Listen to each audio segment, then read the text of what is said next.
Welcome back. Bombshell new text messages between FBI officials Peter Strzok and Lisa Page could blow the lid off a link between the Obama White House and the intel community during the early stages of the Mueller probe. It is the first time that we're seeing what could be a direct link between the former administration and what President Trump has dubbed as a politically motivated witch hunt. Here now to react is a former member of the FBI's Joint Terrorism Task Force, Steve Rogers. Steve, thank you so much for joining us. Good morning. So, before we get to these texts, we have this newest information that came out yesterday. Attorney General Jeff Sessions saying that he's not going to appoint a second special counsel. Do you agree with that? Heather, the time has come for the investigation to focus in on the investigators. There should be a special counsel, in my view, someone completely outside of the Department of Justice.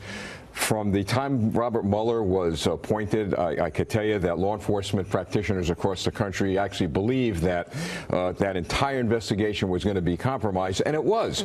Look at all the investigators who have ties to the DNC, the Clinton Foundation, and on and on and on. And now we have a text that comes out that pretty much confirms, I mean, one of many, perhaps, that pretty much confirms our greatest fears. Right. So let's take a look at those texts. This was from Lisa Page to Peter Strzok on August 2nd. It says, make sure you can lawfully protect what you sign. Just thinking about Congress, the FOIA, etc., you probably know better than me. And then there was this one. This was on August 8th from Strzok to Page. Internal Joint Cyber CD Intel piece for D, which is Comey. Scene setter for McDonough. Brief trainer, who was head of FBI Cyber Division, directed all cyber info be pulled. I'd let Bill and Jim hammer it out first, though it would be best for D, again, that's Comey, to have it before the Wednesday White House session. And then finally, we have Strzok to Page on August 30th, where she says, here we go. Harry Reid cites evidence of Russian tampering in U.S. vote and seeks FBI inquiry. New York Times article attached. And then Page responds, D said at AM briefing that Reid called him and told him he would be sending a letter. So all of this, the bottom line is, is this coordination between the Obama White House and the FBI at the time? How about, instead of coordination, collusion? That is absolutely a word we've heard a lot. Yeah, that's right. We've heard a lot. So let's hear the word collusion when we really see what's coming before us as strong evidence. Just to let people know at home, to refresh your memory, Dennis McDonough, obviously at the time, was former President Barack Obama's chief of staff. And then you had Harry Reid, you had John Brennan, who was the former CIA director under Obama as well. The fact of the matter is, this gives us a great reason why we need someone outside the Justice Department to actually do this investigation. I heard Representative King earlier say on Fox, talked about the Knapp Commission.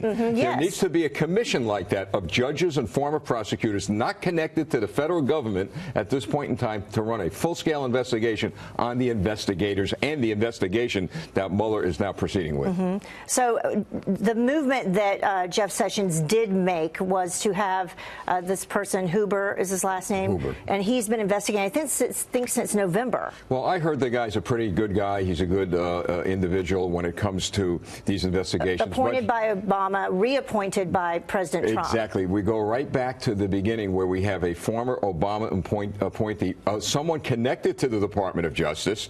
I believe Jeff Sessions at one point is going to have to really stand up, get somebody outside the Department of Justice, perhaps a commission like the Knapp Commission. There's where you'll see a real fair and comprehensive investigation. Someone who's not afraid to investigate the investigators. Right. Someone who doesn't have to investigate their own boss. Well, exactly. This is why law enforcement agencies, Heather, across the country, when like in local police departments, there's an alleged crime or something on behalf of a police officer, they go outside the department.